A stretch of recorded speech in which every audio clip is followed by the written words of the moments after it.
নিজেও মরে যাব, কিন্তু তোমাকে অন্য কারোর হতে দেব না আমি।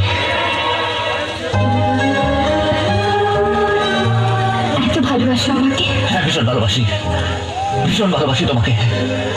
কারণ জীবনে যদি আমি কিছু পেয়ে থাকি সেটা হলো তোমার ভালোবাসা, আর সেই ভালোবাসাকে আমি কখনোই হারাতে চাই না। যদি এক মুহূর্তের জন্য তুমি আমার কাছ থেকে দূরে চলে যাও, তখন এখানে ভীষণ কষ্ট হয়। কেন হয় এই কষ্ট? ব্যাস, আর কিচ্ছু বলো।